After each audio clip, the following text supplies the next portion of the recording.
तो नमस्कार बच्चों, स्वागत है आप सभी का आपके अपने YouTube channel genius maths by Tomar sir में। तो बच्चों, आज हम क्लास 10th के लिए लेकर के आए हैं चैप्टर नंबर 9, जिसका नाम है ऊंचाई और दूरी। ये बच्चों हमारा आज का दूसरा वीडियो है। ये बच्चों दूसरा नहीं, तीसरा वीडियो है। इसमें इससे पहले बच्चों हमने एक वीडियो में इसके बहुविकल्पीय प्रश्नों को कराया था। दूसरे वीडियो में इसके जो 6-6 नंबर के क्वेश्चंस आते हैं उनको कराया था। तो आज बच्चों इसका ये अंतिम वीडियो है शायद। देखते हैं आज सारे क्वेश्चन कंप्लीट कर देंगे। 5 या 6 क्वेश्चन कराएंगे। ये क्वेश्चंस भी बच्चों आपको 4 नंबर या 6 नंबर में ही देखने को मिलेंगे, यानी बड़े बड़े क्वेश्चंस हैं। लॉन्ग आंसर में बच्चों इस चैप्टर से पूछा जाता है 6-6 नंबर के क्वेश्चन। तो जो भी बच्चे चैनल पर नए हैं वो चैनल को बच्चों सब्सक्राइब कर लें, वीडियो को लाइक कर दें और कमेंट करके हमें लास्ट में जरूर बताएं कि आप लोगों को ये वीडियो कैसा लगा। जो बच्चे इस समय हमारा ये वीडियो देख रहे हैं तो आप लोग सबसे पहले वीडियो को लाइक कर दें, अपनी अटेंडेंस लगा दें और फिर हम लोग शुरू करेंगे आज का पहला क्वेश्चन। तो बच्चों, जिन बच्चों ने हमारे ये वीडियो अभी ना देखे हों तो वो हमारे चैनल की प्लेलिस्ट में जाएं और प्लेलिस्ट में जाके वहाँ 10th के नाम से प्लेलिस्ट बनी होगी, जिसे आप लोग ओपन करेंगे तो उसमें सारे के सारे वीडियो 10th के ही होंगे। चैप्टर वाइज वीडियो पड़े हुए हैं, तो आप लोग वहाँ से अपनी प्रैक्टिस को मजबूत कर सकते हैं और गणित की अच्छी तैयारी कर सकते हैं। तो चलिए बच्चों, बिना देरी के करते हैं वीडियो को शुरू और लेते हैं आज का पहला क्वेश्चन। तो देखेंगे बच्चों आज का हमारा पहला क्वेश्चन। क्वेश्चन बच्चों दिया गया है हमारा, भूमि के एक बिंदु P से एक 10 मीटर ऊंचे भवन, भूमि के एक बिंदु P से 10 मीटर ऊंचे भवन, 10 मीटर ऊंचे भवन के शिखर का उन्नयन कोण 30 डिग्री है। ऊंचे भवन के शिखर का उन्नयन कोण 30 डिग्री है। उन्नयन कोण 30 डिग्री है। आगे बच्चों क्या बोला जा रहा है, भवन के शिखर पर एक ध्वज है। भवन के शिखर पर एक ध्वज है। भवन के शिखर पर एक ध्वज है। ध्वज के शिखर का P से, ध्वज के शिखर का P से, ध्वज के शिखर का P से उन्नयन कोण 45 है। उन्नयन कोण 45 है, यानी 45 डिग्री है। तो बोला जा रहा है ध्वजदंड की लंबाई तथा बिंदु P से, ध्वजदंड की लंबाई तथा बिंदु P से भवन की दूरी ज्ञात करें। भवन की दूरी ज्ञात करें। समझेंगे बच्चों? क्वेश्चन हमारा कंप्लीट हो गया है। तो आप लोग इस क्वेश्चन को ध्यानपूर्वक पढ़ें, थोड़ा थोड़ा पढ़ें और चित्र पे मुख्य रूप से फोकस करें। चित्र अगर आप लोगों ने सही बना लिया तो ये क्वेश्चंस भी आपका बिल्कुल करेक्ट हो जाएगा। तो चलिए बच्चों, पहले हम लोग चलेंगे चित्र पे। क्या बोला जा रहा है, भूमि के एक बिंदु P से। तो बच्चों यहाँ पर जैसे मान लें कोई पॉइंट हमारा दिया गया है जो कि है P। ये P कोई पॉइंट है, तो P से 10 मीटर ऊंचे भवन के शिखर, इस पॉइंट से बच्चों यहाँ पर इस साइड में कोई भवन है जो कि 10 मीटर ऊंचा है। 10 मीटर ऊंचा बच्चों ये क्या दिया गया है, ये भवन है। तो 10 मीटर ऊंचा बच्चों भवन दिया गया है। हमसे क्या बोला गया कि 10 मीटर ऊंचे भवन के शिखर का उन्नयन कोण 30 डिग्री। तो बच्चों इसके शिखर का जो उन्नयन कोण है वो यहाँ पे कितना बनेगा, ये बनेगा बच्चों 30 डिग्री। आगे भवन के शिखर पर एक ध्वज है, तो बच्चों इस भवन के शिखर पर एक यहाँ पे ध्वज लगा हुआ है, इसे मान लेते हैं कोई यहाँ पे बच्चों ध्वज है, शिखर पर ध्वज है। ध्वज के शिखर का P से उन्नयन कोण 45 है बच्चों। इसके शिखर का इसी पॉइंट से ये जो उन्नयन कोण है पूरा बड़ा वाला ये 45 है, नीचे बच्चों ये छोटा वाला 30 है, ये पूरा 45 है। ध्वज दंड की लंबाई यानी बच्चों ये हमको h ज्ञात करना है ये, तथा बिंदु P से भवन की दूरी, तो इस पॉइंट से ये भवन की दूरी यानी इसे मान लेते हैं x। इसे बच्चों P है तो इसे मान लेते हैं A, इसको मान लेते हैं B, इसको मान लेते हैं C। तो बच्चों हमें चित्र में h निकालना है और x निकालना है, तो हाइट और नीचे वाली जो बेस है यानी आधार है इसका डिस्टेंस, तो दो चीजें बच्चों हमको इसमें निकालनी है। तो चलिए बच्चों समझते हैं। सबसे पहले बच्चों लगाएंगे समकोण त्रिभुज, हम कौन सा लगाएंगे PAB। तो यहां बच्चों लोग लगा देते हैं समकोण त्रिभुज, समकोण त्रिभुज PAV में। ऐसे बच्चों यहाँ tan थीटा लगाएंगे, tan थीटा बराबर लंब बटे आधार, लंब बटे आधार।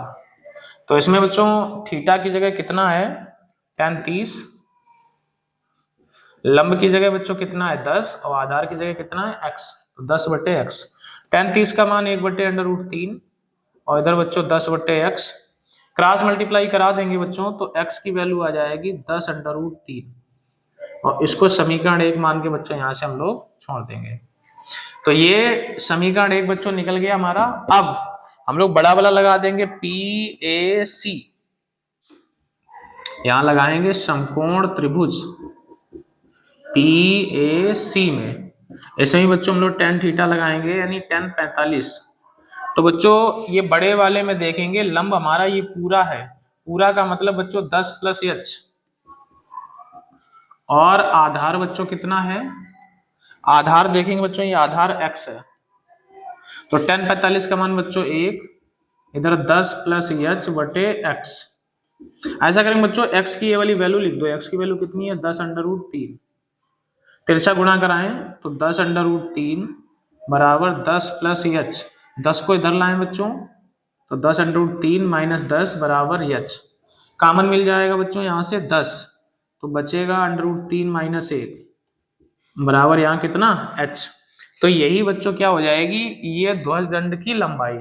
इसे चाहे तो बच्चों रूट में निकाल दें या √3 की वैल्यू यहाँ भी पुट कर सकते हैं, तो भी हमारा आंसर आ सकता है। अगर हम वैल्यू पुट करेंगे तो h की वैल्यू 10, 1.732 माइनस 1, तो बच्चों इसे जब माइनस करेंगे तो 0.732 मल्टीप्लाई करा देंगे तो बच्चों कितना आ जाएगा 7.32 मीटर। तो बच्चों ये जो 7.32 मीटर आया है ये हमारा आ गया ध्वज दंड की लंबाई। और बिंदु से दूरी कितनी होगी, तो जो बिंदु से दूरी है वो हमारी चित्र में कितनी थी x, और x की वैल्यू ये रही 10√3 मीटर या 10 गुणे 1.732, तो ये आ जाएगा 17.32 मीटर। तो आंसर बच्चों दूरी 10√3 या 17.32 मीटर और ध्वज दंड की लंबाई कितनी होगी ये 10√3 माइनस 1 या 7.32 मीटर। चलिए बच्चों पहले हम आंसर चेक करेंगे। ध्वज दंड की लंबाई 10√3 माइनस 1 और जो दूरी है वो 10√3, यानी बच्चों जो आंसर है हमारा आंसर सिर्फ और सिर्फ रूट में ही दिया है। तो आंसर हमारा कौन सा हो गया, एक तो आंसर बच्चों ये हो गया और दूसरा आंसर एक ये हो गया, लेकिन हमने यहाँ बच्चों पॉइंट में भी निकाल दिया है। तो आशा करते हैं बच्चों आपको क्वेश्चंस क्लियर हो गया होगा। आप लोग इसे अच्छे से नोट करें, कॉपी पेन लेके बैठें। अभी जैसे ही हम यहाँ से साइड हटेंगे वैसे ही आप वीडियो रोक लेंगे, फिर पूरा नोट कर लेंगे। उसके बाद बच्चों जब भी हम समझाएं उस समय आप लोग नोट ना करें, क्योंकि जो बातें हम बताते हैं वो छूट जाती हैं, स्किप हो जाती हैं। तो चलिए बच्चों आप लोग इसे नोट करें। हम लोग बढ़ेंगे आज के दूसरे क्वेश्चन पे।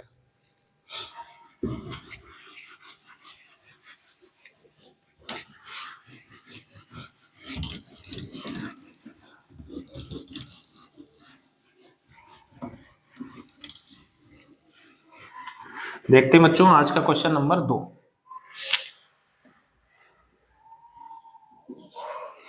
क्वेश्चन नंबर 2 लेंगे बच्चों।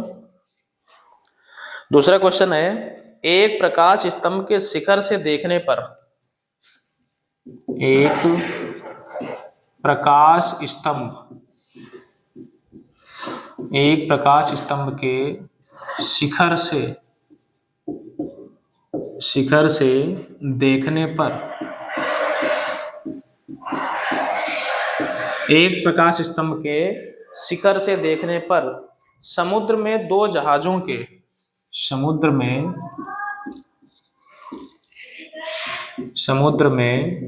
दो जहाजों के,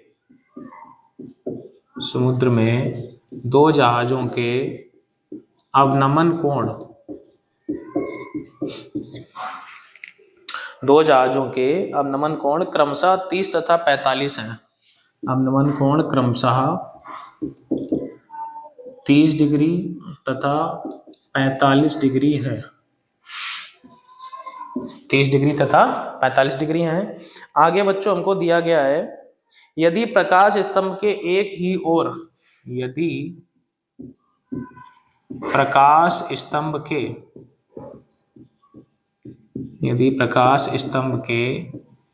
एक ही ओर,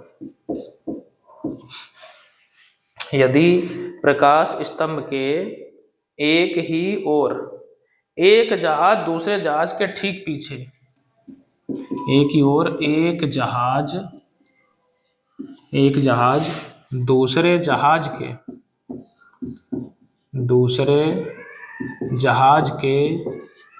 ठीक पीछे, एक जहाज दूसरे जहाज के ठीक पीछे 50 मीटर की दूरी पर हो, 50 मीटर की दूरी पर हो, 50 मीटर की दूरी पर हो, तो समुद्र तल से प्रकाश स्तंभ, तो समुद्र तल से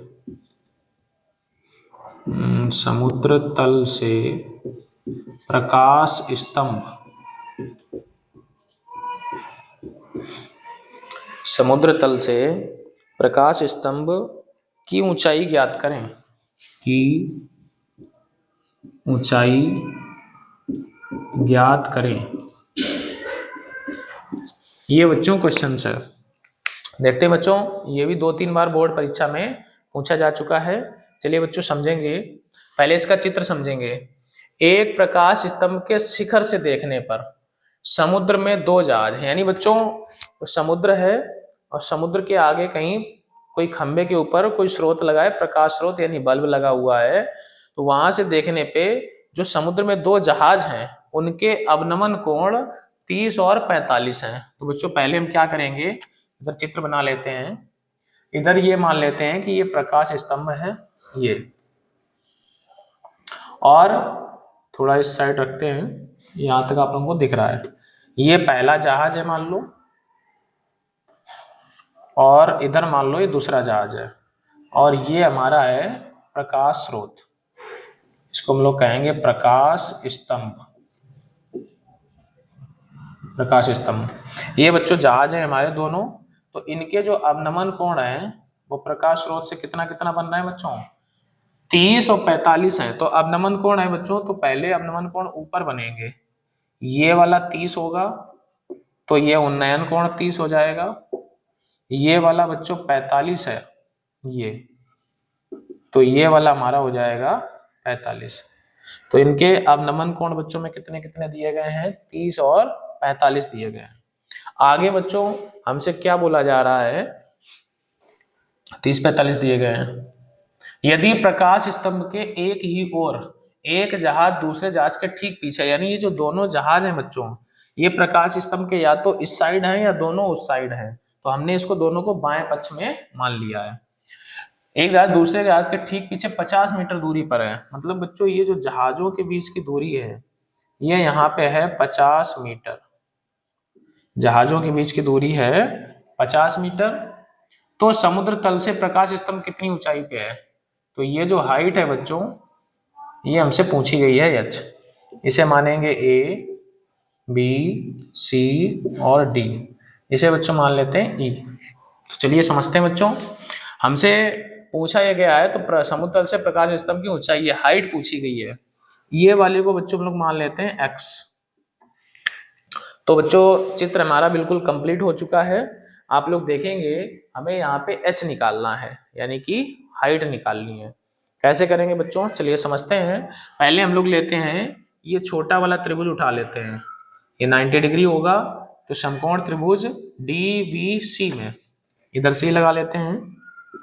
समकोण त्रिभुज DBC में ऐसे बच्चों tan लगा देते हैं।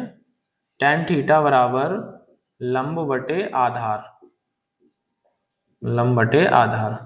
तो बच्चों हम लोग देखेंगे tan थीटा का मतलब यहाँ 45 है, लंब कितना h है और आधार कितना है x। तो tan 45 का मान बच्चों रखेंगे यहाँ पे 1 और इधर h बटे x। तिरछा गुणा करा दें तो h बराबर हो जाएगा x। इसे हम लोग मान लेंगे समीकरण नंबर 1। इसके बाद बच्चों आगे क्या करेंगे, अभी अब ये वाला लेंगे ABC समकोण त्रिभुज,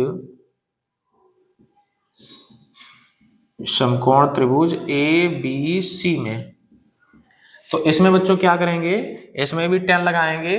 तो tan 30 है, पहले यहां लिखेंगे tan थीटा बराबर लंब बटे आधार। tan थीटा बराबर लंब बटे आधार, थीटा की जगह 30 है तो tan 30। लंब बच्चों कितना है, ये h है। आधार देखेंगे नीचे वाला पूरा है बच्चों 50 प्लस x, 50 प्लस x पूरा आधार है बच्चों। तो tan 30 का मान 1/√3। h की हमें निकालना है 50 प्लस इस x की जगह बच्चों यहां से देखेंगे तो क्या रखेंगे, h कहां से रखा हमने, समीकरण 1 से, समीकरण 1 से। तो क्रॉस मल्टीप्लाई कराएं, इसका इधर कराएं तो ये हो जाएगा √3h और बराबर इधर हमारा हो जाएगा 50 प्लस h। इसको इधर लाएं तो √3h माइनस h बराबर 50। h कॉमन करें तो √3 माइनस 1 बराबर 50। तो h बराबर 50 बटे √3 माइनस 1। अब यहाँ बच्चों ये जो चीज गुणे में है हमारी, इसका परिमेयकरण करा देंगे क्योंकि आंसर में इसमें रूट नहीं रहता है। तो क्या करेंगे बच्चों, √3 माइनस 1 है तो √3 प्लस 1 और √3 प्लस 1। तो इधर बच्चों हमारी हाइट क्या आ जाएगी, 50 √3 प्लस 1।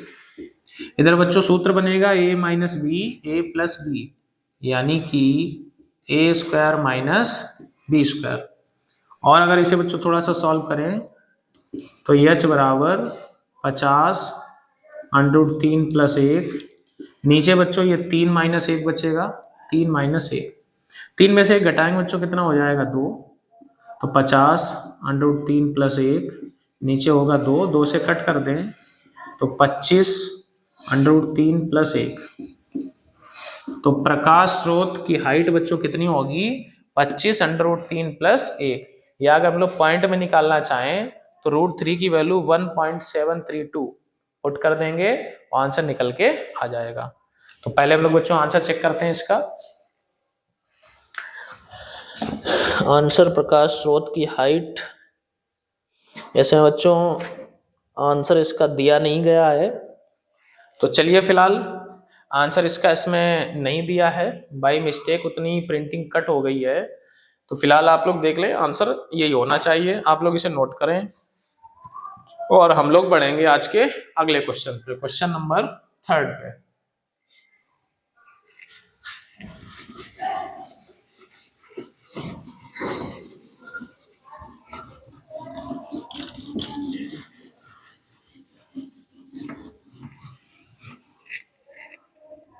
लेंगे बच्चों क्वेश्चन नंबर 3, क्वेश्चन नंबर 3।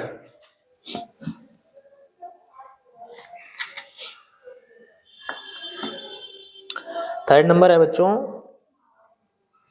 भूमि के एक बिंदु से 20 मीटर ऊंचे भवन, भूमि के भूमि के एक बिंदु से, भूमि के एक बिंदु से 20 मीटर ऊंचे भवन, 20 मीटर ऊंचे भवन। आगे क्या है बच्चों, भूमि के एक बिंदु से 20 मीटर ऊंचे भवन के शिखर पर लगी संचार मीनार के शिखर पर लगी संचार मीनार, शिखर पर लगी संचार मीनार के तल और शिखर के उन्नयन कोण के तल तथा शिखर के उन्नयन कोण, तल तथा शिखर के उन्नयन कोण कितने दिए गए बच्चों, के उन्नयन कोण क्रमशः 45 और 60 हैं। उन्नयन कोण क्रमशः 45 डिग्री तथा 60 डिग्री है। आगे क्या दिया गया है, मीनार की ऊंचाई ज्ञात करें। मीनार की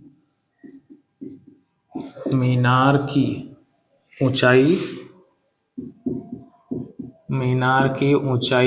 ज्ञात करें।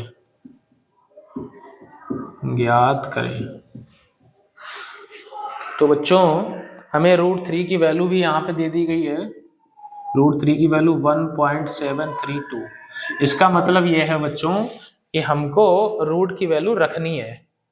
अब की बार आंसर अंडर रूट में नहीं लाना, जिसमें बच्चों वैल्यू दे दी जाए समझ जाओ आप लोगों को उसमें वैल्यू रखनी है। तो चलिए बच्चों हम लोग इसे समझेंगे। क्वेश्चन है भूमि के एक बिंदु से, तो बच्चों यहाँ पर कोई हम पॉइंट मान लेंगे, इसे भूमि का कोई एक बिंदु है, ये हमारी समतल जमीन है। बोला यार बिंदु से 20 मीटर ऊंचे भवन, यहाँ पे बच्चों 20 मीटर ऊंचा कोई भवन है, ये मान लेते हैं, ये 20 मीटर ऊंचा यहाँ पे है हमारा भवन। ये 20 मीटर ऊंचे भवन के शिखर पर लगी संचार मीनार। बच्चों इस के शिखर पे, भवन के शिखर के ऊपर एक ये मीनार लगी हुई है, ये हमारी मीनार है लगी। मीनार के तल तथा शिखर, यानी मीनार का बच्चों तल मतलब ये इसका, और मीनार का शिखर मतलब ये इसका। तो पहले बच्चों बात हुई है इस तल की, इसकी बात हुई है। तल तथा शिखर के उन्नयन कोण क्रमशः 45 और 60 है। तो बच्चों ये नीचे वाला हो जाएगा 45 और ये पूरा बड़ा वाला हो जाएगा 60। ठीक है, मीनार की ऊंचाई ज्ञात करें। तो बच्चों ये जो हाइट है इसे मान लेते हैं यच, तो ये यच हमको ज्ञात करनी है। ये बच्चों हमारा 90 डिग्री, इसे मान लेते हैं ए, बी, इसे मान लेते हैं सी, ऊपर मान लेते हैं डी। तो चलिए बच्चों समझेंगे हम इसे, देखेंगे क्वेश्चंस को। ये ज्यादा कठिन क्वेश्चंस नहीं है, आसान से क्वेश्चन है। देखते हैं बच्चों, चित्र जैसे ही कंप्लीट होता है तो समझो हमारा क्वेश्चन सादा लग गया। नीचे वाले को बच्चों हम लोग कुछ भी मान लेते हैं, जैसे हमने एक्स मान लिया, तो ले लेते हैं बच्चों समकोण त्रिभुज ए बी सी। तो लगाएंगे पहले समकोण त्रिभुज ए बी सी में। तो क्या करेंगे बच्चों, ए बी सी में यहाँ पे 45 डिग्री है तो tan थीटा लगाते हैं। tan थीटा बराबर लंब बटे आधार। तो कितना हो जाएगा बच्चों, tan थीटा की जगह 45 डिग्री, लंब कितना है यहाँ पे 20 है और आधार कितना है x। तो बच्चों क्रॉस मल्टीप्लाई कराएंगे, उससे पहले tan 45 की वैल्यू रख दें। tan 45 की वैल्यू 1, इधर बच्चों कितना है 20 बटे x, तिरछा गुणा कराएं बच्चों तो x की वैल्यू निकल के आ जाएगी 20। इसे मान लेते हैं समीकरण नंबर 1। अब बच्चों हम लोग क्या करेंगे, अभी छोटा वाला त्रिभुज लिया है, अब हम लोग लेंगे बड़ा वाला त्रिभुज। तो बड़ा वाला बच्चों कौन सा, इसमें देखते हैं ए बी डी। तो समकोण त्रिभुज ए बी डी में ऐसे में बच्चों ये वाला कोण कितना हमारा 60 डिग्री। तो फिर से tan लगा देते हैं, tan थीटा बराबर लंब बटे आधार, लंब बटे आधार। तो थीटा की जगह बच्चों कितना है 60, तो ये हो जाएगा tan 60 और लंब कितना है बच्चों, लंब अब की बार ये पूरा है, यानी h+20 और आधार बच्चों कितना है, आधार है हमारा x। तो tan 60 का मान बच्चों रखेंगे √3, इधर h+20 और यहाँ बच्चों ये जो x है, इस x की वैल्यू कितनी है 20, कहाँ से रख देंगे, समीकरण 1 से। तो बच्चों क्रॉस मल्टीप्लाई करा दें, इसका इधर इसका इधर, तो ये हो जाएगा हमारा h+20 इक्वल, इसका इधर करेंगे तो 20√3 इतना। ये बच्चों 20 को उठा के उधर ले जाएं तो कितना हो जाएगा हमारा, h बराबर 20√3 और माइनस का हो जाएगा √3, माइनस का 20। ये 20√3 अपनी जगह, ये 20 उठा के बच्चों उधर ले गए। अब इन दोनों में से बच्चों कितना कॉमन है यहाँ पे, 20, तो h बराबर 20 कॉमन करेंगे तो √3 माइनस 1, √3 का मान बच्चों हमको दिया गया था तो रख देंगे 1.732, 1.732 माइनस 1, माइनस करेंगे तो बच्चों 0.732 ये बचेगा, गुणा कर लेते हैं, 0 पहले लिख लो, 2 दूनी 4, 2 तियां 6, 2 सत्ते 14 और 1 2 3 अंक बाद दशमलव, तो कितना हो जाएगा बच्चों 14.64 मीटर। तो जो बच्चों भवन के शिखर पे जो संचार मीनार लगी हुई है उसकी ऊंचाई कितनी हो जाएगी, 14.64 मीटर। चलिए बच्चों पहले मान से चेक करते हैं इसका, 14.64 मीटर बिल्कुल करेक्ट है बच्चों। तो आप लोग इसे बच्चों नोट करें, समझें, जो भी बच्चे वीडियो को देख रहे हैं वो क्वेश्चंस को बच्चों नोट करके लिख के अवश्य लगाएं, क्योंकि गणित प्रैक्टिस करने से अच्छी होती है बच्चों, केवल देखने मात्र से नहीं, पहले उसको देखें, उसको समझें, समझने के बाद फिर उसे बच्चों नोट करें। तो अगर आप लोग समझ के नोट करेंगे तब आपको अच्छे से ज्यादा क्लियर होगी। केवल देखने से समझ में अच्छा आता है, लेकिन जब हम क्वेश्चंस लगाने बैठते हैं तो वहां भूल जाते हैं। तो चलिए बच्चों हम लोग लेंगे आज का चौथा क्वेश्चन, आप लोग इसे नोट करें।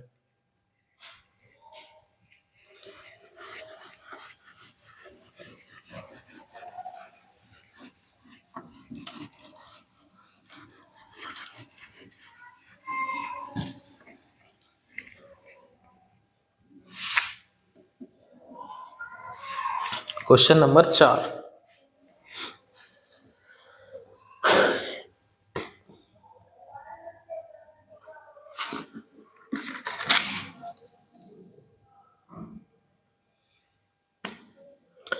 क्वेश्चन नंबर 4 है बच्चों, बहुत इंपॉर्टेंट क्वेश्चन बच्चों ले रहे हैं, मोस्ट इंपॉर्टेंट क्वेश्चन, कई बार परीक्षा में ये पूछा जा चुका है बच्चों।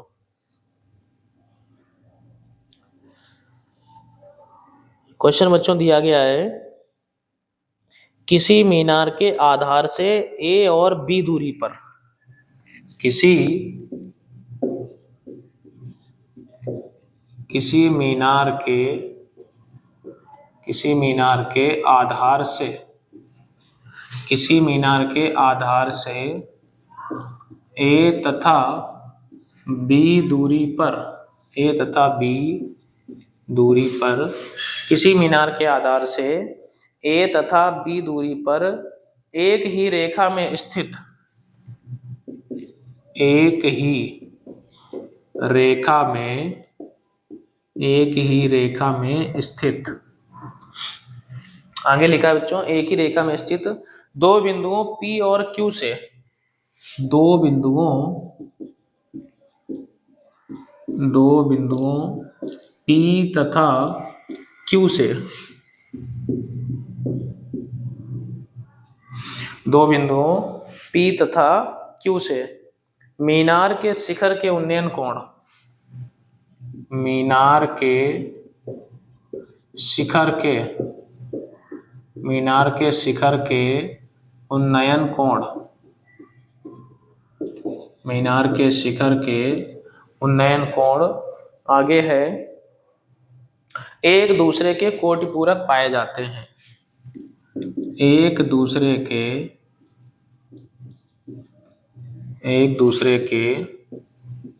कोटि कोटि पूरक पाए जाते हैं, एक दूसरे के कोटि पूरक पाए जाते हैं। आगे लिखा है सिद्ध कीजिए कि मीनार की ऊंचाई, सिद्ध करो कि मीनार की ऊंचाई, मीनार की ऊंचाई अंडर रूट AB है। पहले तो बच्चों ये सिद्ध करना है। इसके बाद क्या बोला गया है, आगे बोला जा रहा है यदि A 18 मीटर B 32 मीटर, यदि A 18 मीटर तथा B 32 मीटर तो मीनार की ऊंचाई ज्ञात करें, मीनार की ऊंचाई ज्ञात करें। समझेंगे बच्चों क्वेश्चंस को, ध्यानपूर्वक आप लोग समझें और समझें। ये बच्चों क्वेश्चंस कई बार परीक्षा में पूछा जा चुका है। सबसे पहले बच्चों हम आप लोगों को बता दें कि इसमें जो हमारा होता है कोटि पूरक, तो कोटि पूरक क्या होता है, ऐसे दो कोण बच्चों जिनका योगफल 90 डिग्री हो जाए तो वो कोटि पूरक या पूरक कोण कहलाते हैं, और ऐसे दो कोण जिनका योग 180 अंश हो जाए तो वो बच्चों कहलाते हैं समपूरक। तो इसमें बच्चों कोटि पूरक की बात की गई है, तो एक एंगल को अगर हम थीटा मानेंगे तो दूसरे को मानेंगे 90 माइनस थीटा, क्योंकि थीटा और 90 माइनस थीटा का दोनों को जोड़ोगे तो थीटा थीटा क्या होगा, कट जाएगा, तो योगफल हमारा निकल के आ जाएगा 90। तो चलिए बच्चों पहले हम बनाते हैं इसका चित्र और समझते हैं। क्वेश्चन है बच्चों किसी मीनार के आधार से, तो यहां बच्चों हम इस साइड में बना देते हैं, ये कोई मीनार है, यहाँ पे ये मीनार है और ये मीनार का नीचे बच्चों क्या है, ये आधार है। तो इसे थोड़ा और आगे खींच देते हैं। तो बोला जा रहा है मीनार के आधार से A तथा B दूरी पर, तो बच्चों पहले इसके ये आधार से ये A दूरी पर कोई पॉइंट मान लो, A दूरी तथा B दूरी पर, फिर बच्चों इसी आधार से B दूरी पर, याद रखना बच्चों आधार से ही दूरी लेनी है, आधार से A लेनी है और आधार से ही क्या लेनी है, B। तो यहां पर कोई पॉइंट है, रेखा पर एक ही रेखा में स्थित दो बिंदु P तथा Q। पहले बच्चों A दूरी पर कौन सा पॉइंट है, P, और B दूरी पर कौन सा पॉइंट है, Q से मीनार के शिखर के उन्नयन कोण एक दूसरे के कोटि पूरक हैं। तो बच्चों मीनार का शिखर ये है, इसका उन्नयन कोण पहले बनाए P पे और फिर बनाए किस पे, Q पे। तो ये दोनों कोण बच्चों कोटि पूरक हैं, तो अगर हम पहले को मान लेते हैं थीटा तो दूसरा हो जाएगा बच्चों 90 माइनस थीटा। इसे ये 90 डिग्री है, इसको बच्चों हम लोग मान लेते हैं A, इसको मान लेते हैं B, ये मीनार की हाइट को मान लेते हैं H। तो बच्चों इसमें चित्र हमारा कंप्लीट हो गया। जैसा इसमें बोला गया था कि आधार से पहले A दूरी पे पॉइंट P है, फिर बोला गया आधार से B दूरी पे पॉइंट कौन है बच्चों, Q, और इनके जो उन्नयन कोण हैं वो कोटि पूरक है। कोटि पूरक मतलब दोनों का योग 90 हो जाए। तो पहला बच्चों अगर थीटा है तो दूसरा 90 माइनस थीटा होगा, तभी इनका योग क्या होगा, 90। जोड़ेंगे तो देखो ये थीटा थीटा कट हो जाएगा, तो योगफल हमारा बच्चों कितना आ जाएगा, 90। तो चलिए बच्चों समझते हैं। सबसे पहले बच्चों हम लोग लेंगे त्रिभुज PAV। तो कौन सा ले लेंगे, यहाँ पे इधर सही लगा लेते हैं, समकोण त्रिभुज, समकोण त्रिभुज PAV में। तो इसमें बच्चों यहाँ 10 लगा देते हैं, tan थीटा क्या होता है बच्चों, लंब बटे आधार, लंब बटे आधार। तो बच्चों यहाँ थीटा की जगह तो वही है हमारा tan थीटा, लंब देखेंगे चित्र में लंब है H, और आधार देखेंगे बच्चों आधार कितना है A। तो इसे हम लोग समीकरण 1 मान के ऐसे ही छोड़ देंगे। अब बच्चों इसके बाद हम लोग लेंगे दूसरा, तो दूसरा हमारा क्या है, QAV, समकोण त्रिभुज QAV में। तो बच्चों जो QAB है इसमें एंगल है 90 माइनस थीटा, तो यहाँ हम लोग लगाएंगे tan 90 माइनस थीटा। ये भी बच्चों हमारा लंब बटे आधार, लंब हमारा कितना है h, और आधार बच्चों यहाँ थोड़ी सी चमक पड़ रही है तो इधर नहीं लिखेंगे बच्चों, यहाँ पे लगाएंगे 10 90 माइनस थीटा। लंब बच्चों यहाँ कितना है h, और आधार बच्चों कितना है, आधार आधार देखेंगे यहां से लेके पूरा पूरा मतलब बच्चों b। तो त्रिकोणमिति में बच्चों जो चतुर्थांश की टेबल हमने पढ़ाई थी उसमें हमने बताया था कि 90 के केस में 90 माइनस या 90 प्लस है तो ये चीजें हमारी बदलती हैं।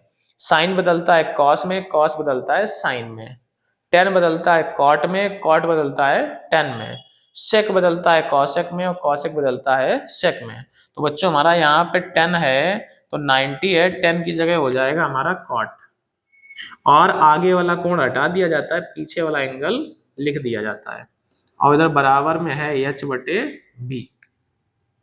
क्या करेंगे बच्चों, ये जो कॉट थीटा है इसे हम लोग लिखेंगे 1/tan थीटा और बराबर h बटे b। सभी लोग जानते हैं कॉट किसका उल्टा होता है, टेन का, ऐसा लिखा। अब क्रॉस मल्टीप्लाई कराएं बच्चों, tan थीटा इंटू h,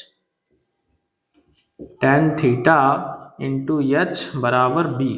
ये जो बच्चों tan थीटा है इसकी वैल्यू h बटे a रख दें, h बटे a, इधर h बराबर b। कहां से बच्चों हमने रखी, समीकरण 1 से, इस tan थीटा की जगह h बटे a।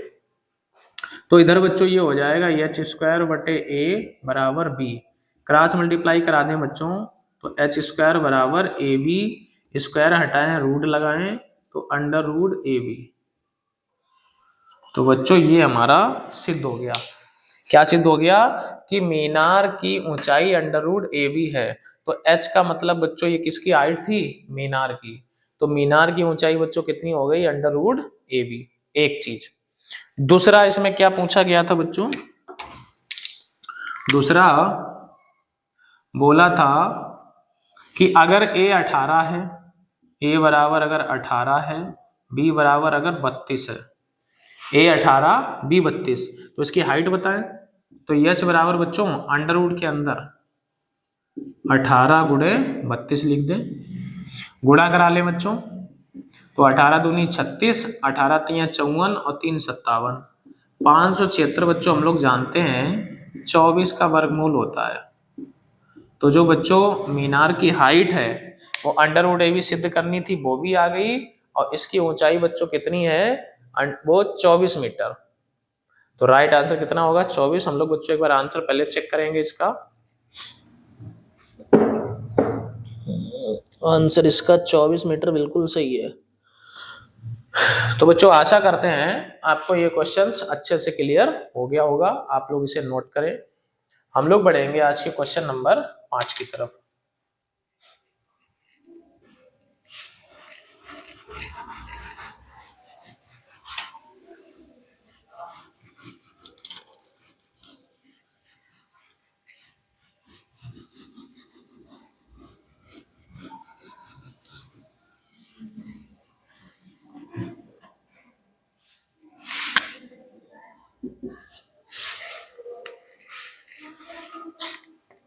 Question number 5।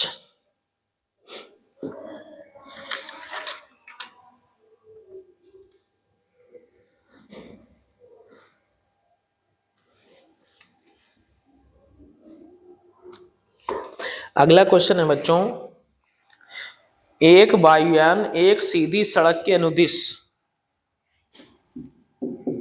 एक वायुयान एक सीधी सड़क, एक वायुयान एक सीधी सड़क के अनुदिश, अनुदिश मतलब उसकी दिशा में, के अनुदिश आगे बोला जा रहा है सड़क पर स्थित एक स्थान की ओर, सड़क पर स्थित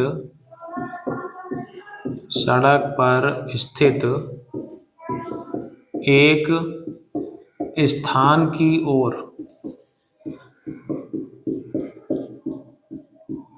एक स्थान की ओर 600 किलोमीटर प्रति घंटा की चाल से उड़ रहा है। 600 किलोमीटर प्रति घंटा की चाल से उड़ रहा है। उड़ रहा है तो भैया उड़ने दो, हवाई जहाज को उड़ने दो। उड़ रहा है। आगे, किसी समय उस स्थान पर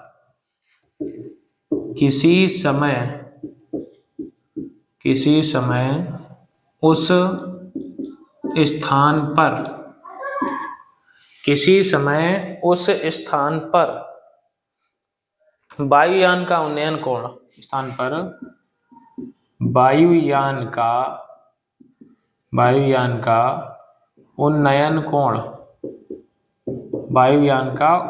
कोण कितना दिया गया है? वायुयान का उन्नयन कोण 30 डिग्री है। 30 डिग्री है। 12 सेकंड बाद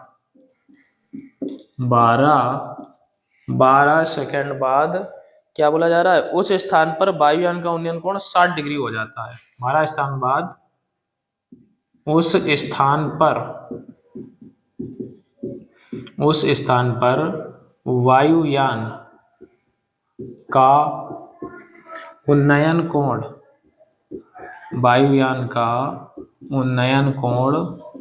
60 डिग्री हो जाता है। वायुयान का उन्नयन कोण 60 डिग्री हो जाता है। वायुयान की ऊर्ध्वाधर ऊंचाई ज्ञात करें। वायुयान की ऊर्ध्वाधर ऊंचाई ज्ञात करें। ये बच्चों क्वेश्चन है। तो जिस प्रकार से वायुयान ऊंचाई पे उड़ता है, ऐसे ये क्वेश्चन भी थोड़ा ऊंचाई से लगेगा, मतलब बड़ा लगेगा। ध्यानपूर्वक समझे बच्चों, अच्छे से एकदम क्लियर कॉन्सेप्ट। पहले इसका बच्चों चित्र बनाएंगे। क्या बोला जा रहा है? एक वायुयान एक सीधी सड़क के अनुदिश सड़क पर स्थित एक स्थान की ओर 600 किलोमीटर प्रति घंटा की चाल से उड़ रहा है। तो बच्चों सबसे पहले हम क्या करेंगे? मान लेते हैं वायुयान हमारा यहाँ मान लेते हैं, वायुयान हमारा यहाँ पर है कहीं। कितनी इसकी रफ्तार है बच्चों? इसकी जो रफ्तार है 600 किलोमीटर प्रति घंटा है। यहाँ वायुयान है और ऐसे मान लेते हैं बच्चों, ये सीधा नीचे, ये मान लेते हैं ये जमीन है। अभी वायुयान हमारा यहाँ पे है। ये कितना बोला जा रहा है? 600 किलोमीटर प्रति चाल से उड़ रहा है। किसी समय उस स्थान पर वायुयान का उन्नयन कोण 30 है। यानी इस पॉइंट पे, इधर बच्चों हम लोग दिख रहा है, दिख रहा है, और थोड़ा इधर बढ़ा लेते हैं। इस पॉइंट पे इस वायुयान का उन्नयन कोण है बच्चों 30। यहाँ ये हो गया 30। आगे उसने क्या कहा बच्चों? 30 है। 12 सेकंड बाद उस स्थान पर वायुयान का उन्नयन कोण 60 डिग्री। तो बच्चों ऐसा करते हैं, तो ये बच्चों थोड़ा सा गड़बड़ बना लिया हमने, फिर से एक बार समझे। पहले बनेगा 30, पहले बनेगा 60, फिर बनेगा 30। यहां पर बच्चों मान लो वायुयान था और यहाँ पे उन्नयन कोण मान लो कितना बन रहा है? 60। उसके बाद 12 सेकंड बाद उन्नयन कोण 60 हो गया। अच्छा ऐसा करते हैं, इसे हटाते हैं। फिर से एक बार अच्छे से बच्चों समझे। एक वायुयान एक सीधी सड़क के अनुदिश सड़क पर स्थित एक स्थान की ओर 600 किलोमीटर प्रति घंटा की चाल से उड़ रहा है। किसी समय उस स्थान पर वायुयान का उन्नयन कोण 30। तो वायुयान को बच्चों इधर माने, इस साइड। यहां मान लो ये वायुयान उड़ रहा है और इधर नीचे किसी पॉइंट के ऊपर उसने कितना बच्चों उन्नयन कोण बनाया? 30 डिग्री बनाया। ये इसने बनाया उन्नयन कोण 30। आगे बच्चों क्या बोला जा रहा है? 12 सेकंड बाद उस स्थान पर वायुयान का उन्नयन कोण 60 है। तो बच्चों यहां से जब वायुयान 12 सेकंड के लिए उड़ा, तो मान लो उड़ते उड़ते यहां पहुंच गया, यहाँ पे। और यहां से बच्चों इस जगह से उसने उन्नयन कोण इसी पॉइंट पे कितना बना दिया बच्चों? ये बना दिया 60। अब बच्चों एक बार फिर से समझे। वायुयान पहले यहां था तो उन्नयन कोण कितना था? 30 डिग्री। यहां से 12 सेकंड के लिए उड़ा, वो यहां पहुंच गया और यहां से उन्नयन कोण हो गया 60 डिग्री। वायुयान की ऊर्ध्वाधर ऊंचाई है ये वाली बच्चों, हमको हाइट पूछी गई है h। तो ये भी हमारी कितनी हो जाएगी? h। यहां से लेके यहां तक जाने में 12 सेकंड का समय लगा है बच्चों। तो इसे मान लेते हैं ए, बी, इसे मान लेते हैं सी, डी, इसे मान लेते हैं ई, इसको मान लेते हैं बच्चों एक्स, और इसको मान लेते हैं बच्चों वाई। तो चित्र बच्चों हमारा पूरी तरह से कंप्लीट हो गया है। अब हमें सिर्फ और सिर्फ बच्चों इस दूरी पे फोकस करना है कि 12 सेकंड में वो कितनी दूर गया। जैसे ही हमारी दूरी आ जाएगी कि 12 सेकंड में कितनी दूर गया, तो सूत्र लगा देंगे बच्चों चाल बराबर दूरी बटे समय। समय हमको पता ही है 12 सेकंड, दूरी हम निकाल ही लेंगे और आंसर हमारा तुरंत निकल के आ जाएगा। तो कुल मिला के बच्चों हमको ये y चाहिए, क्योंकि जितना ऊपर है उतना ही नीचे है। तो y की वैल्यू फाइंड करनी है। चलिए बच्चों समझेंगे हम लोग।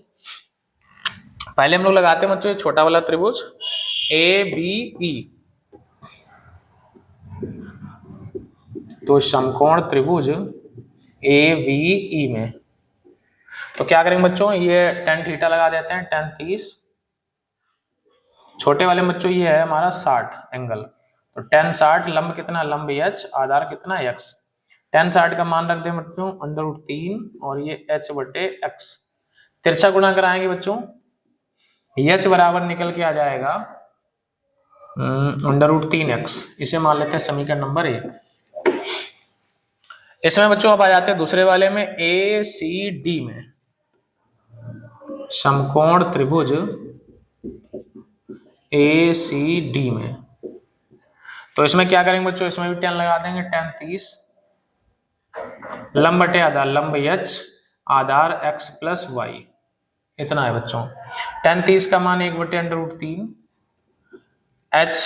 h की वैल्यू बच्चों यहां से हमने निकाली √3x, और नीचे है x प्लस वाई। तो क्या करेंगे बच्चों, तिरछा गुणा करा दें, इसका इधर कर दें, इसका इधर कर दें।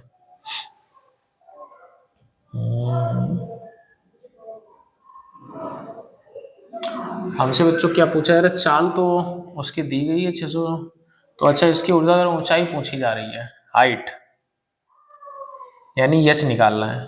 तो बच्चों ऐसा करें, उससे पहले हम एक काम कर लेते हैं कि ये बाई वाली दूरी हम बच्चों पता कर सकते हैं। कैसे पता करेंगे, इसके बाद यहाँ पे देखें, चूंकि सूत्र हमारा बच्चों होता है चाल बराबर दूरी बटे समय।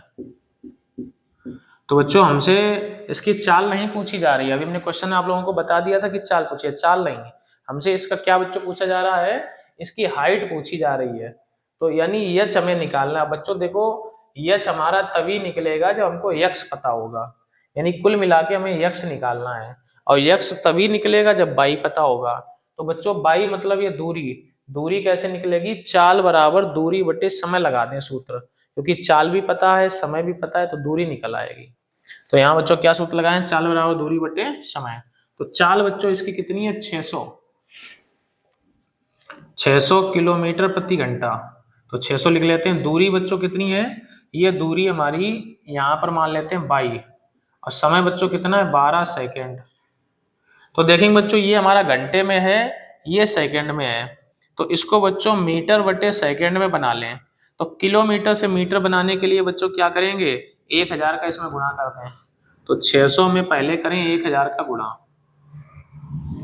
तो ये तो हमारा बन गया क्या, मीटर। और ये जो समय है, समय हमारा किस में होना चाहिए, समय हमारा मीटर के साथ सेकंड में होना चाहिए, तो ये तो हमारा सेकंड में है। तो इधर बच्चों 22/12, तो तिरछा गुणा करा दें। एक बात और बच्चों, यहाँ पे जो चाल है 600 किलोमीटर प्रति घंटा, घंटे को भी सेकंड बनाएं तो पहले 60 का भाग करें, तो ये हमारा बनेगा किसमें, ये बनेगा हमारा मिनट में, फिर 60 का भाग करें तो बन जाएगा हमारा किसमें, सेकंड में। तो ये किलोमीटर प्रति घंटा था, इसको हमने मीटर बटे सेकंड बना दिया। मीटर बनाने के लिए 1000 का गुणा, और सेकंड बनाने के लिए 60 × 60 का भाग। अब बच्चों इसे काट लें हम लोग, 60 से कट करेंगे तो 10 हो जाएगा, 0 से 0 काट देंगे तो बचेगा 1000, नीचे 6 और इधर 22/12, तो 6 दूनी 12, इधर गुणा कर देंगे 2000, तो 22 बराबर बच्चों निकल के आ जाएगा 2000 मीटर। तो ये बच्चों हमारा 22 की वैल्यू आ गई, ये वैल्यू उठा के यहाँ पुट कर देंगे समीकरण 2 में, समीकरण 2 से। तो बच्चों 1/√3 बराबर अंडर रूट 3x नीचे x प्लस बाई की जगह बच्चों 2000, तिरछा गुणा करा दो बच्चों, इसका इसमें करेंगे तो 3x और इधर x प्लस 2000। बच्चों ये x इधर आएगा तो हमारा कितना बचेगा 2x, इधर बचेगा 2x और इधर बच्चों बच गया है 2000। तो x की वैल्यू बच्चों आ जाएगी 1000 मीटर। हमको चाहिए बच्चों h, तो ये समीकरण 1 में रख दें। समीकरण 1 से तो h बराबर अंडर रूट 3 गुणे x की जगह 1000। तो आंसर बच्चों 1.732 इसका पुट कर दें इंटू 1000। 3 जीरो से दशमलव तीनों हट जाएंगे, 3 अंक बाद दशमलव है तो आ जाएगा 1732 मीटर। यानी बच्चों जो हवाई जहाज है हमारा, हवाई जहाज कितनी ऊंचाई पे उड़ रहा है 1732, यानी 1.732 किलोमीटर हाइट पे। मीटर की बात करें तो 1732 मीटर। पहले बच्चों आंसर चेक करते हैं इसका। एरोप्लेन 1732 बिल्कुल करेक्ट आंसर है बच्चों, राइट आंसर है बच्चों 1732, बिल्कुल सही है। आप लोग बच्चों इसे फिर से एक बार अच्छे से समझ लें। सबसे पहले हमने समकोण त्रिभुज ये लगा दिया 60 डिग्री वाला, और यहां से हमारा समीकरण बन गया h√3x।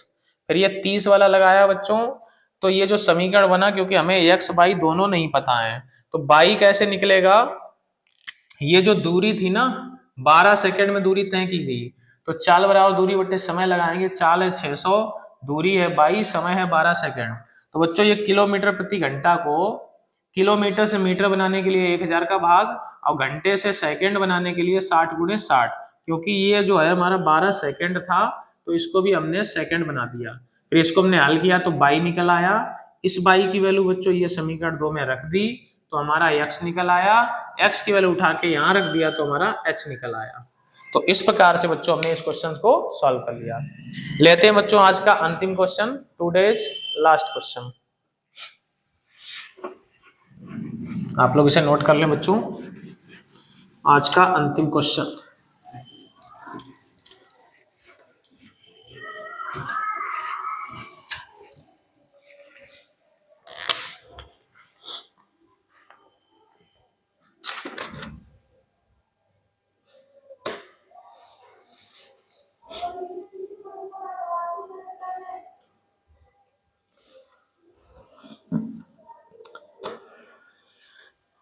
क्वेश्चन है बच्चों, एक बहुमंजिल भवन के शिखर से देखने पर, क्वेश्चन नंबर 6 आज का अंतिम क्वेश्चन।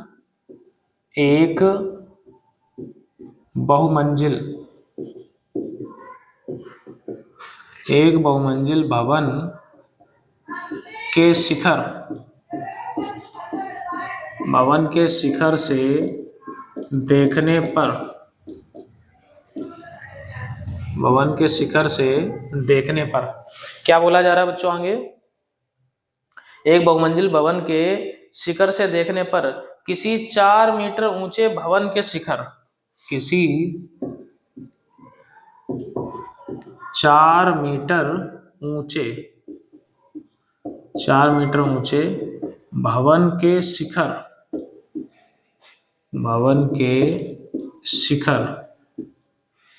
आगे 4 मीटर ऊंचे भवन के शिखर और तल के अवनमन कोण क्रमशः, शिखर और तल के अवनमन कोण क्रमशः, अवनमन कोण क्रमशः 30 और 45 हैं। बहुमंजिल भवन की ऊंचाई 30 डिग्री तथा 45 डिग्री है, 30 डिग्री तथा 45 डिग्री है। बहुमंजिल भवन की ऊंचाई, बहुमंजिल भवन की ऊंचाई तथा दोनों भवनों के बीच की दूरी, दोनों भवनों के बीच की दूरी बीच की दूरी ज्ञात करें। समझेंगे बच्चों क्वेश्चंस? अच्छा क्वेश्चन है, इसमें पूछा जा चुका है बोर्ड एग्जाम में कई बार। देखते हैं बच्चों, एक बहुमंजिल भवन के शिखर। तो बच्चों बहुमंजिल का मतलब है कई मंजिल का मकान है, तो जो भवन है उससे तो बड़ा ही होगा, क्योंकि भवन मतलब एक मंजिल और बहुमंजिल मतलब कई सारी मंजिल। जैसे तो बड़ा हमें बनाना पड़ेगा बच्चों बहुमंजिल वाले भवन को। तो एक तरफ बच्चों ने छोटा मकान बनाया, एक तरफ हमने बना लिया बड़ा मकान। ये तो बोला जा रहा है बच्चों, एक बहुमंजिल भवन के शिखर से मतलब यहां से देखने पर, आगे देखें बच्चों, देखने पर किसी 4 मीटर ऊंचे भवन, ये बच्चों जो भवन है वो 4 मीटर है, भवन के शिखर और तल, यानी इस भवन के पहले बात हो रही है इसके शिखर पे और फिर बात हो रही है इसके तल पे, के अवनमन कोण क्रमशः 30-45 है। मतलब बच्चों यहाँ पर जो है ये पहला वाला शिखर पे बनेगा 30 डिग्री और यहाँ पे बनेगा 45 डिग्री। तो बच्चों अगर ऊपर वाला 30 है तो ये 30 हो जाएगा, और नीचे अगर ये 45 है तो ये वाला कितना हो जाएगा 45। इतना हमें दिया गया है। आगे समझें, बहुमंजिल भवन की ऊंचाई मतलब ये हाइट, तो बच्चों ये 4 है तो ये तो 4 हो जाएगी पहले से ही, इसे हम लोग मान लेते हैं h, ये 90 डिग्री, ये 90 डिग्री, तो ये हाइट चाहिए और ये दोनों भवनों के बीच की दूरी चाहिए बच्चों x, तो ये वाली भी कितनी हो जाएगी x। इधर है हमारा बहुमंजिल भवन और इधर है बच्चों केवल भवन। तो चित्र बच्चों हमारा पूरी तरह से कंप्लीट हो चुका है। चलिए इसके सॉल्यूशन को देख लेते हैं हम लोग। तो पहले बच्चों हम लोग लगा लेते हैं, ऊपर वाला त्रिभुज लगा देते हैं, नामकरण इसका कर देते हैं ए बी सी डी और ई। तो पहले बच्चों यही लगा देते हैं ए बी सी, तो समकोण त्रिभुज ए बी सी में, समकोण त्रिभुज ए बी सी में, तो बच्चों इसमें लगा देते हैं tan 30। तो लंब बच्चों कितना, लंब h और आधार कितना x। tan 30 का बच्चों मान रख दें, tan 30 का मान 1/√3 और इधर h/x, क्रॉस मल्टीप्लाई करें बच्चों तो x बराबर √3h, इसे मान लें समीकरण नंबर 1। अब बच्चों हम लोग लगाएंगे ई डी सी, तो कौन सा त्रिभुज लगा देंगे, समकोण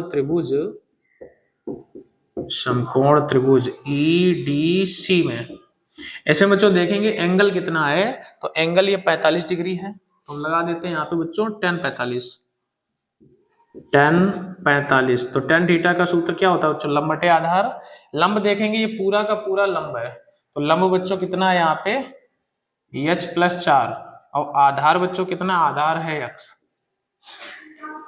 अब क्या करेंगे बच्चों, tan 45 का मान हमें पता है, यहाँ पे इधर लिखते हैं tan 45, तो बच्चों tan 45 का मान 1 और इधर बच्चों x की जगह हम वैल्यू रख देंगे, x की जगह कितना रख देंगे √3h।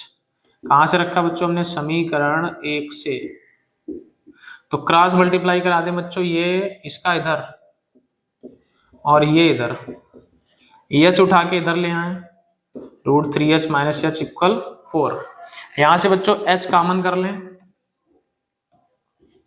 h कॉमन करेंगे तो बचेगा बच्चों कितना, √3 - 1 बराबर कितना 4, तो h बराबर 4/√3 - 1। अब बच्चों हमने आपको पहले ही बताया था कि बटे में रूट नहीं रखा जाता है, तो कर देंगे इसका परिमेयकरण, यहाँ √3 + 1 और इधर भी √3 + 1, तो ऊपर होगा 4√3 - 1 √3 + 1। नीचे बच्चों सूत्र बनेगा a² - b², यानी कि यहाँ पर बचने वाला है बच्चों 2, तो 4√3 + 1, नीचे बच गया 2, 2 से इसको कट कर दें 2, तो h की वैल्यू आ गई 2√3 + 1 मीटर। यही बच्चों हो गई बहुमंजिल भवन की ऊंचाई, और क्लास को हमने 1 घंटे से पहले ही समाप्त कर दिया है। तो बच्चों आप लोग ये क्वेश्चन सारे नोट करें, अच्छे से क्लियर करें, आशा करते हैं बच्चों आपको ये चीजें अच्छे से क्लियर हो गई होंगी। आप लोग बच्चों जो भी हमने आज पढ़ाया है उसे अच्छे से क्लियर करें, और जितने भी हमने इस चैप्टर के बच्चों वीडियो डाल रखे हैं, ये तीसरा वीडियो था। इन तीनों वीडियो में बच्चों मोस्ट इंपॉर्टेंट क्वेश्चन है, ऐसे क्वेश्चंस जो परीक्षा में पूछे जा चुके हैं। यहाँ बच्चों हमारे चैनल पे जो भी पढ़ाया जा रहा है सब का सब बोर्ड परीक्षा में पूछे जा चुके क्वेश्चंस ही है, और उनके इस वर्ष आने की प्रबल संभावना है। तो आप लोग बच्चों चैनल से जुड़ जाएं, अच्छी प्रैक्टिस करें, अच्छी तैयारी करें और अपनी गणित को मजबूत करें। जो बच्चे अभी तक हमारे चैनल से नहीं जुड़े हैं उनको भी आप लोग क्या करें, उनको भी सूचना दे दें ताकि वो बच्चे भी जुड़ जाएं और अपनी प्रैक्टिस को मजबूत करें। तो आज की क्लास में बच्चों इतना ही रखते हैं। जय हिंद, जय भारत।